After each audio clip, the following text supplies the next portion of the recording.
Aujourd'hui, on va regarder 6 vidéos de non-binaires qui racontent des trucs complètement fous. On va rigoler. Et en plus, j'ai compris comment marche TikTok. Et du coup, on va découvrir l'univers fantastique de TikTok, les copains. Vous allez voir, c'est merveilleux. Et du coup, pour la première vidéo, on a cette personne qui va nous expliquer ce que c'est le queerbaiting. Le queerbaiting, c'est quelque chose de vraiment problématique, vous allez voir. J'ai été victime de queerbait et sûrement que toi aussi. Bon, change d'ambiance s'il te plaît. Ok, c'est bon, merci. En gros, c'est une pratique marketing utilisée par les producteurs ou les scénaristes pour attirer des personnes queer à regarder leur programme. Pendant un laps de temps donné, il y a du contenu ou des allusions non hétéronormées, donc hop, on chope les queers, et après, plus rien. L'exemple parfait de ça, c'est l'idylle entre Lexa et Clark dans The 100. Attendez, je vous ai fait un schéma pour que vous compreniez mieux. Là, il y a le nombre de spectateurs, là, il y a les saisons, ok. Bim, saison 2, épisode 6, il y a Lexa qui arrive, ok. Et elle s'en va, saison 3, épisode 7. Qu'est-ce qui se passe? Bah là, là, tout ça, là, le nombre d'audience, c'est des queers qui regardent l'idylle. Je suis... Voilà, donc en fait, quand dans The 100, il y a eu une relation queer, homo, entre le personnage principal et Lexa, bah l'audience de The 100 a explosé. D'accord? Ça fait x10. Parce que tout le monde voulait voir ça, d'accord? Je suis victime. Oh bah Lexa, elle est plus là. Bon, il y a moins de monde qui regarde, dis donc. Voilà, et dès que Lexa est morte, tout le monde s'est barré parce qu'il n'y avait plus de relation queer, c'était insupportable. Ils sont trop forts. Et le pire, c'est que j'ai continué à regarder après ça. En me disant, non mais ils peuvent pas s'arrêter là. Mais nous du queer, qu'est-ce qu'on pourrait faire pour attirer les queers? On va refoutre Lexa à la saison 7. Et ça va, on n'est pas les pantins non plus. Bim! Queerbaiting. Oui. Voilà. Donc ça a re-explosé avec son retour parce que tout le monde voulait à nouveau voir des queers. J'ai regardé. J'ai regardé juste le moment où Lexa est là. C'est ça le queerbaiting. On est manipulé. Allez, bisous. Ok. Et du coup, par curiosité, je suis allé voir les audiences de The 100. Saison 1, 1 850 000 spectateurs. Saison 2, 1 540 000. Saison 3, 1 300 000. En fait, les pics qu'ils nous montrent n'existent pas. Hein. D'accord, c'est... Ça n'a jamais existé. C'est une invention de son esprit. D'accord, voilà, donc j'ai débug un walk. En même temps, c'était pas vraiment dur. Hein. Ça m'a pris 3 secondes de recherche. J'ai tapé audience The 100 sur Google, premier lien. Et c'est comme ça avec toutes les séries. C'est que la saison 1, c'est celle qui a le plus de succès. Et puis de saison en saison, bah il y a de moins en moins de fans. C'est à peu près normal. Il peut pas y avoir plus de personnes sur une saison 3 que sur la saison 2. Ça voudrait dire qu'il y en a qui n'ont pas vu la saison 2 et qui sont passés direct à la 3. Ça n'a aucun sens. Bref, voilà. Ici, vous connaissez sûrement les bandes dessinées Monsieur et Madame. Il y a Monsieur Chatouille, Monsieur Étonnant, là il y a quoi, Madame Tête en l'air, voilà. C'est des trucs pour enfants, assez mignons. Sauf que, bah, il y a un problème.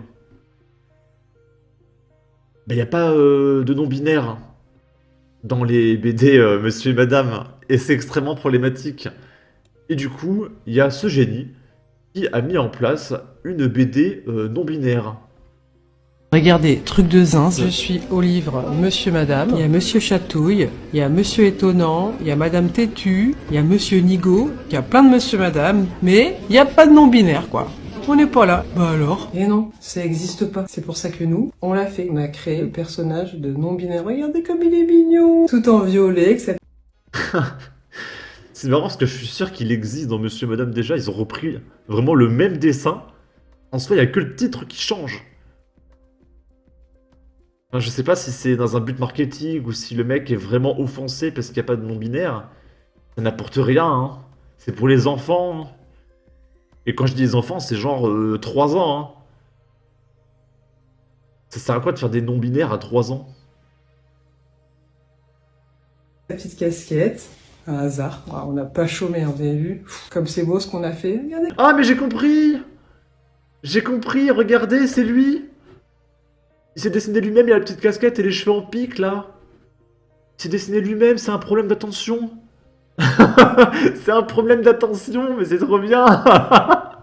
Oh là là, c'est génial. On a fait, regardez comme il est mignon, sa petite moustache là, son petit chapeau. Et le non-binaire, il est là avec son petit sac, tranquille. On voit que le non-binaire, il a une prestance quoi. C'est quoi la non-binarité? C'est se sentir ni homme, ni femme. Se sentir les deux, aucun des deux. C'est une approche ludique. Sa non-binarité, c'est dès 3 ans jusqu'à un âge infini. Dès 3 ans. Voilà, en commentaire, hein, si vous avez un enfant de 3 ans, vous pouvez acheter non-binaire. Il est littéralement, lui, dessiné en bonhomme, d'accord? Il a vraiment un manque d'attention, hein, c'est incroyable. Résumé très rapide. Mon non-binaire, il va à l'anniversaire de son petit frère et il va en voir des vertes et des pas mûres. Comment va-t-il réagir dans ce monde de monsieur madame? Ah! Pour le savoir, vous allez dans ma bio et vous commandez. C'est pas cher, c'est 9 baluches. 9 baluches, c'est quoi? 9 €. C'est un billet de 5 € plus 4 pièces de 1. Pour cette œuvre d'art, c'est rien. Vous soutenez les queeros, soutenez la représentation de la non-binarité, non-binaire love. Peace! 9 € pour ça, quoi. Et il y a un truc que j'ai jamais compris, il dit qu'il va voir son frère. Mais qu'est-ce qu'il dit, que c'est un garçon? Peut-être que c'est pas un frère, c'est peut-être une sœur. Ils ont vraiment du temps libre, MDR.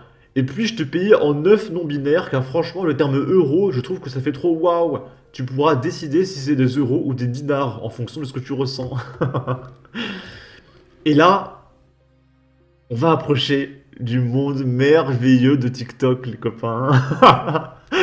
Donc là, c'est un mec qui va nous expliquer ce que c'est qu'être gender fluide. Déjà, être gender fluide, c'est être non-binaire. Ensuite, gender fluide, c'est quand ton genre est fluctuant avec le temps. Je vais vous donner quelques exemples. De femme à homme, de femme à neutre, d'homme à genre, etc., etc., etc. Tant que ton genre n'est pas fixe, c'est de la fluidité de genre. Par exemple, les personnes genderphone ou genderfae sont gender fluide.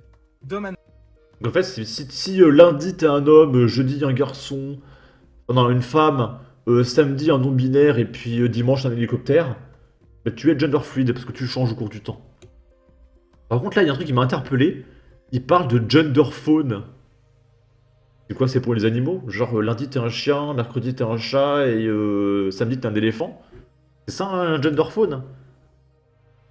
exemple, les personnes genderphone ou genderfae sont gender fluide. D'homme à neutre pour l'un et de femme à neutre pour l'autre. Et pour le drapeau, je l'ai déjà montré, il faut juste aller dans la playlist. Donc genderphone, voilà, si vous voulez être, je sais pas, un renard le samedi.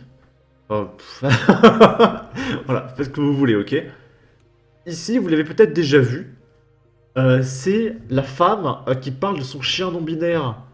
Et vous allez voir, j'ai trouvé son TikTok, les copains, je vous jure que c'est un monde merveilleux, TikTok. On va regarder ça. En fait, je le sais parce que quand je colle mon front sur son front, eh ben, en fait, on communique ensemble. Donc, du coup, il me l'a dit, il m'a dit qu'il se sentait non genré, ni homme ni femme, donc, enfin, ni mâle ni femelle, puisque c'est un chien. Donc là, elle répondait En fait, à la question comment tu sais qui elle est non-binaire.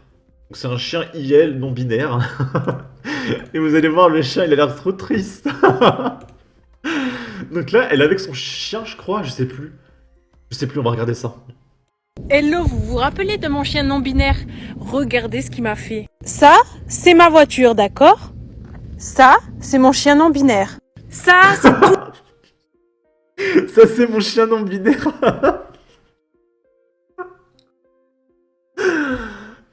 tout le jardin que j'ai. Ça va jusqu'au fond, d'accord? Regardez les arbres. Et regardez ce que lui, il a fait. Il m'a fait pipi sur la voiture. Tofi, tu as tout le terrain comme ça. T'as tout ça pour faire pipi. Pourquoi tu me fais pipi sur ma voiture? Dis-moi pourquoi tu fais ça. Je crois qu'il l'a fait parce qu'il en a marre. Lui, il a l'air trop triste. J'ai envie de lui faire plein de bisous, le pauvre. Et du coup, la vidéo, c'est juste, bah voilà, le chien, il a fait pipi sur la voiture, alors que, bah, il avait tout un espace pour le faire. Mais du coup, quel est l'intérêt de préciser, c'est mon chien non-binaire? On s'en fout qu'il soit non-binaire. Il n'y a aucun rapport avec la vidéo, en fait. Et ensuite, il y a cette vidéo. Il y a un mec qui répond « Est-ce que tu vas bien ?» pour rester poli. Hein, je vous laisse lire. Alors ça dépend de ta définition de déficience mentale, mais je suis HPI. Pour ceux qui ne savent pas, c'est haut potentiel intellectuel. En gros, c'est sur... Donc elle est pas bête, les copains. D'accord, elle est haut potentiel intellectuel. Ce chien a beaucoup de chance, d'accord. Surdoué, c'est juste qu'il faut pas utiliser ce terme parce que il est mal vu, donc on utilise haut potentiel intellectuel. Donc à toi de voir si c'est une déficience mentale ou pas. Vraiment, mais je vous jure que TikTok, c'est un monde merveilleux. Hein. on va regarder plein de TikTok maintenant, je vous préviens. Oh bordel. En tout cas, n'hésitez pas à donner votre avis, votre opinion, à partager, liker, commenter, ça aidera au référencement de la vidéo sur YouTube. Abonnez-vous, suivez-moi sur Twitter, et à la prochaine pour de futures vidéos. Ciao.